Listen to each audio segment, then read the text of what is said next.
मैं Varsha Dawar, assistant professor political science, government PG college Bayana, Bharatpur. हम BA part third Machiavelli के बारे में पढ़ रहे थे। आज हमारा जो टॉपिक है मैकियावेली में वो है मैकियावेली अपने युग का शिशु है, या कह सकते हैं कि मैकियावेली का राजनीतिक दर्शन स्थान विशेष और समय विशेष के लिए था, कैसे समझाइए। यानी मैकियावेली को अपने युग का शिशु कहा जाता है, या दूसरे रूप में कह सकते हैं मैकियावेली का राजनीतिक दर्शन स्थान विशेष और समय विशेष के लिए था, कैसे।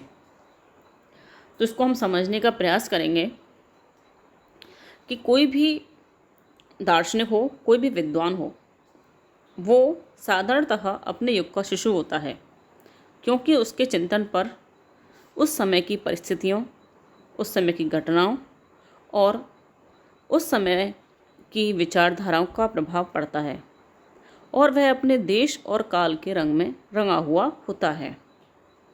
परंतु फिर भी राजनीतिक विचारों के जो इतिहास है उसमें हम देखें तो केवल मैकियावेली को ही अपने युग के शिशु की संज्ञा दी जाती है। इसका कारण यह है कि मैकियावेली पर अपने समकालीन समाज के राजनीतिक, सामाजिक, आर्थिक और नैतिक विचारों की सबसे ज़्यादा और स्पष्ट छाप पड़ी थी। वह अपने युग का एक ऐसा व्यक्ति था, एक ऐसा पर्यवेक्षक था, एक ऐसा दार्शनिक था, एक ऐसा विचारक था जिसने समकालीन परिस्थितियों का सही और यथार्थ रूप से पर्यवेक्षण किया, उनका पर्यवेक्षण ऑब्जर्व किया, राजनीतिक व सामाजिक दोषों को आंका, उनका विश्लेषण किया और अपनी रचनाओं में उन समस्याओं के समाधान के प्रयास भी बताए। मैकियावेली पर अपने युग का रंग कुछ विशेष रूप से चढ़ा हुआ था, और इसलिए उसे ये श्रेय दिया जाता है कि मैकियावेली अपने युग का शिशु था। मैकियावेली को अपने युग का जो शिशु कहते हैं, उस समय की जो परिस्थितियां थीं उनके आधार पर मैकियावेली ने अपने विचार दिए, और न केवल वो अपने समय की परिस्थितियों से विशेष रूप से प्रभावित हुए, बल्कि उस समय की जो परिस्थितियां थीं उनके दोषों को स्पष्ट किया और उसके समाधान भी बताए।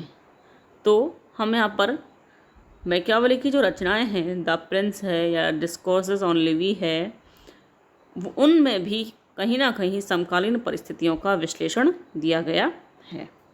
तो हम विभिन्न बिंदुओं के माध्यम से समझने का प्रयास करेंगे कि मैकियावेली को अपने युग का शिशु क्यों कहा जाता है। पहला पॉइंट है पुनर्जागरण आंदोलन। यानी कि जब मैकियावेली का जब जन्म हुआ था तो ज्ञान और बुद्धि का उदय हो रहा था, और मैकियावेली का जो नगर था जहाँ मैकियावेली का जन्म हुआ था, फ्लोरेंस, वो पुनर्जागरण आंदोलन का प्रमुख केंद्र था। मैकियावेली का जो जन्म हुआ था वो कहाँ हुआ था? फ्लोरेंस में। इस आंदोलन के द्वारा साहित्य, कला, दर्शन, राजनीति, विज्ञान के क्षेत्र में मध्य युग के जो आदर्श थे, जो बुराइयां थी, उनका अंत हो रहा था, और यूनान और रोम के प्राचीन आदर्शों में लोगों की आस्था बढ़ रही थी। सामंतवाद का अंत हो रहा था और राष्ट्र राज्य की स्थापना हो रही थी।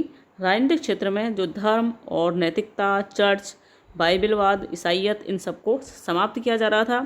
पोप जो था उसकी मध्यकालीन निरंकुश धार्मिक सत्ता और नैतिकता से लोगों का विश्वास उठ गया था, और उसका स्थान अब बुद्धि, विवेक और तार्किकता ने ग्रहण कर लिया था, और जनता का जो दृष्टिकोण है वो अधिक वैज्ञानिक और उदार होता जा रहा था।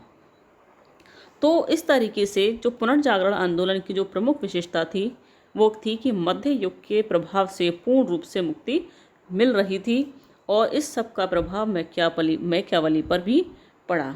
और मैकियावेली ने ये विचार दिए कि व्यक्ति अब विवेकशील प्राणी है। व्यक्तिवादी सिद्धांत का मैकियावेली ने पूर्ण रूप से समर्थन किया, और यह कहा कि व्यक्ति को महत्व दिया जाए, और व्यक्ति के अंदर सौंदर्य, बौद्धिक तर्कवाद और सांसारिक मर्यादाएं आदि होती हैं, जिनके आधार पर किसी भी राष्ट्र की समस्याओं को सुलझाया जा सकता है।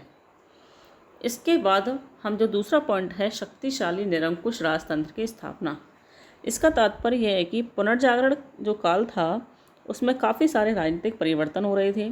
जो मैकियावली का जब उदय हुआ तो उस समय जो सामंतशाही सिस्टम था, यानी कि सामंतशाही जो सिस्टम था वो समाप्त हो रहा था और जो शक्तियाँ थी वो सामंतों के हाथ से छीन करके अब राजाओं के हाथ में आ गई थी।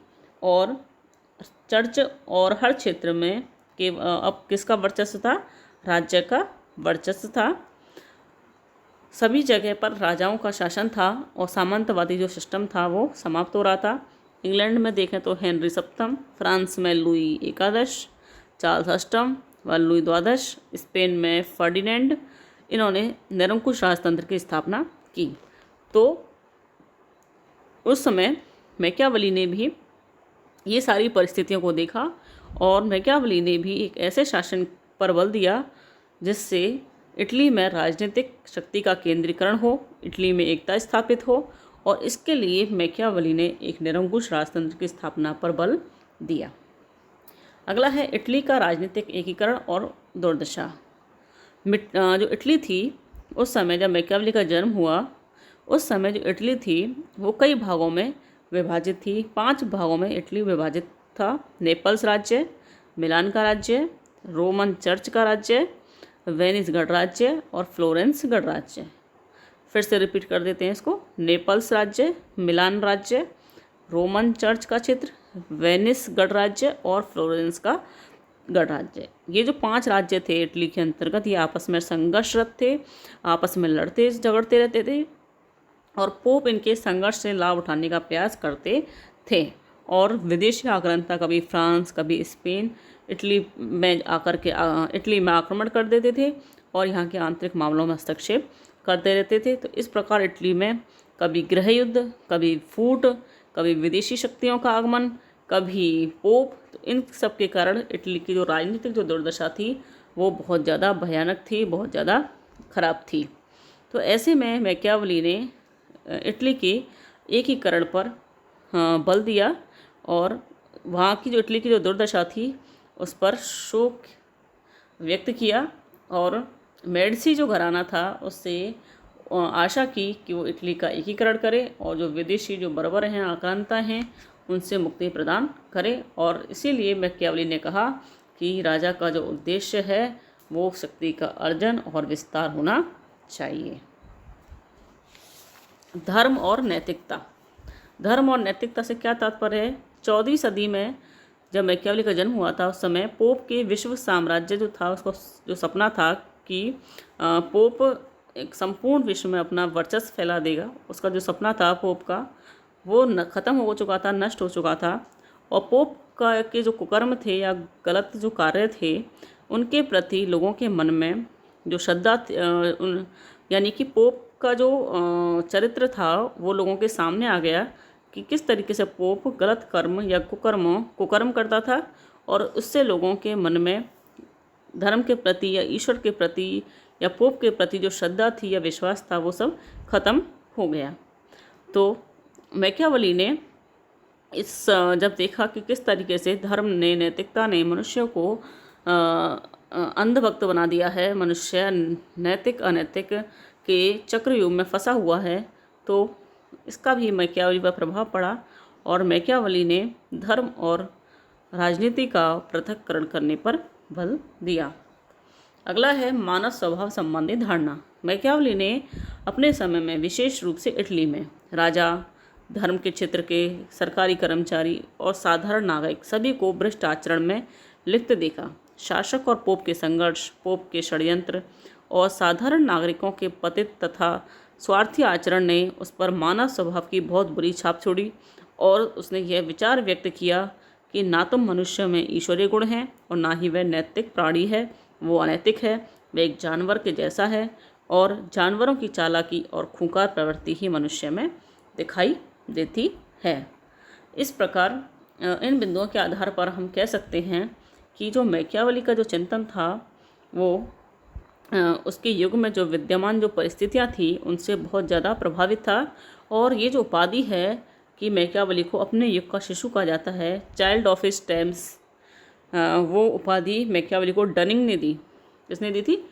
नाम इसमें लिखने से रह गया, डनिंग। डनिंग ने मैकियावेली को अपने युग का शिशु कहा। तो इस प्रकार हम कह सकते हैं कि मैकियावेली अपने युग का शिशु था। धन्यवाद।